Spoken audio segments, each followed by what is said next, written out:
Terungkap fakta Ki Ageng Panggung dan putra Sunan Kalijaga. Lendah Kulon Progo, tanggal 4 Oktober tahun 2019.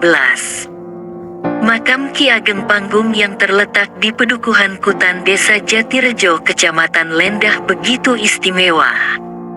Terletak di atas bukit, masyarakat sekitar menyebutnya Pereng, di pinggir Sungai Progo dan di bawah rerindangan pohon-pohon besar. Asri, teduh dan nyaman rasanya berada di kompleks makam tersebut. Pastilah orang yang dimakamkan di tempat ini adalah orang yang memiliki pengaruh di masyarakat. Baca juga kisah murid Syekh Siti Jenar di Lendah. Kisah Ki Ageng Panggung sampai saat ini menjadi misteri, baik kisah semasa hidupnya maupun di mana beliau dimakamkan.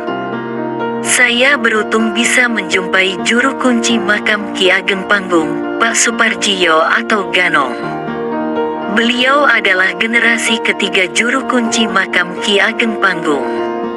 Beliau mendapatkan amanah dari orang tuanya dahulu. Selain cerita kisah hidup Ki Ageng Panggung, beliau menyimpan secarik kertas bertuliskan berhuruf Jawa peninggalan orang tuanya yang berisi silsilah Ki Ageng Panggung. Berikut ini adalah reportase hasil wawancara penulis dengan Pak Suparjiyo pada Rabu, 2/10 di Kompleks Makam Ki Ageng Panggung, Kutan. Ki Ageng Panggung muda bernama Raden Panji hidup di lingkungan para wali di Jawa bagian utara sekitar Demak. Kisah diawali dengan perjalanan hidup Raden Panji untuk melaksanakan tugas para wali melakukan penyamaran menyelidiki wilayah Gesing yang saat itu berkembang ajaran Syekh Siti Jenar yang menurut para wali adalah ajaran sesat. Baca juga permainan tradisional yang sedang naik daun dalam menjalankan tugasnya. Raden Panji justru tertarik mempelajari ajaran Syekh Siti Jenar. Hal tersebut diketahui oleh para wali sehingga membuat marah. Pengaruh ajaran Syekh Siti Jenar makin meluas. Para wali khawatir akan keadaan ini. Hukuman mati terhadap Syekh Siti Jenar oleh para wali diketahui oleh Raden Panji. Ia marah, namun wujud kemarahannya ia sampaikan dalam bentuk kritik. Salah satunya dengan memelihara anjing yang diberi nama Iman dan Tokit Tauhid. Ia juga mendirikan pesantren di daerah Pengging. Pengaruhnya semakin luas karena Raden Panji memiliki keahlian dalam bidang seni. Dalam berdakwah ia selalu menggunakan pendekatan budaya dan kesenian pedalangan. Ia memiliki suara yang bagus sehingga mendapat julukan Ki Watiswara.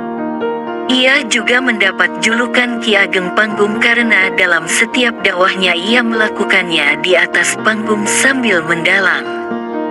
Beliau dikenal sangat dekat dengan masyarakat karena kepribadiannya yang toleran, rendah hati serta bersahaja.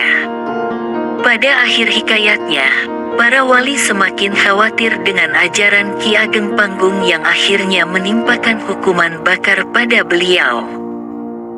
Atas perintah Sunan Kudus akhirnya Ki Ageng Panggung menjalani hukuman bakar, namun beliau lolos dari hukuman itu. Riwayat lain mengatakan api tak mampu membakar tubuh Ki Ageng Panggung, justru beliau mampu menyelesaikan naskah karangannya Suluk yang berjudul Suluk Malang Sumirang. Baca juga jejak Ki Ageng Mangir Wanabaya di Lendah untuk menghindari hal-hal yang tidak diinginkan. Selepas hukuman bakar tersebut Ki Ageng Panggung diusir dari Demak dan mengembara keluar daerah. Dalam pengembaraannya, beliau selalu berdakwah dan tinggal di beberapa tempat, antara lain di Tegal, Boyolali, Klaten dan akhirnya sampai ke Yogyakarta bagian selatan yang sekarang dikenal sebagai daerah Lendah sampai beliau meninggal. Dari mana Ki Ageng Panggung memiliki keahlian dalam bidang kesenian? Dari beberapa literatur, Ki Ageng Panggung adalah putra dari Sunan Kalijaga hasil pernikahan dengan Ratna Siti Zainab.